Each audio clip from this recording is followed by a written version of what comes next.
Hi everybody. Hi. I love coming here on a Wednesday. It just keeps me sane in the midst of everything. And I do think that we have, we're heading into very, very hard times now. And I think about the word hope an awful lot. And sometimes hope feels like something that's, I don't know, buried somewhere and we can't get around. But there's a quote, I don't know who said this, I keep trying to find out who said it, but it's one of my favourite quotes ever. And it's about hope, and to me it is what hope is. People speak of hope as if it is this delicate, ephemeral thing made of whispers and spiders' webs. It is not. Hope has dirt on her face, blood on her knuckles, the grit of the cobblestones in her hair, and she just spat out a tooth as she rises for another go.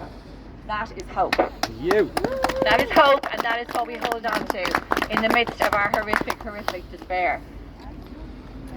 So last week I read from the poet Moussa Abu Toha, and I think it's only fitting I should read from someone who was his very, very dear friend, but who the Israelis murdered, and you'll probably know who he is. It's Rifat Al-Arir, who wrote that amazing poem which is on the mural in Belfast. It's all over the world, and I'm going to read that one first. It's very tiny. It's like, let this be a tale, and then I'm going to, if it's okay, read another one of his that he wrote about his grandmother, which I think is fitting because last week I read one about a grandfather.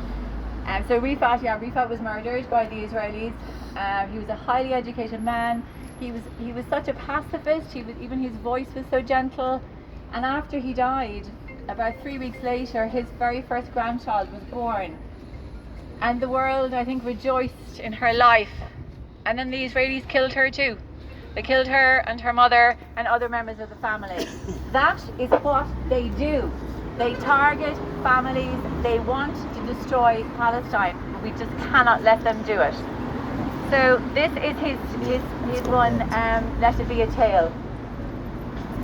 If I must die, you must live to tell my story, to sell my things, to buy a piece of cloth and some strings, make it white with a long tail, so that a child somewhere in Gaza, while looking heaven in the eye, awaiting his dad who left in a blaze and bid no one farewell, not even to his flesh, not even to himself, sees the kite, my kite you made, flying up above, and thinks for a moment an angel is there, bringing back love. If I must die, let it bring hope. Let it be a tale.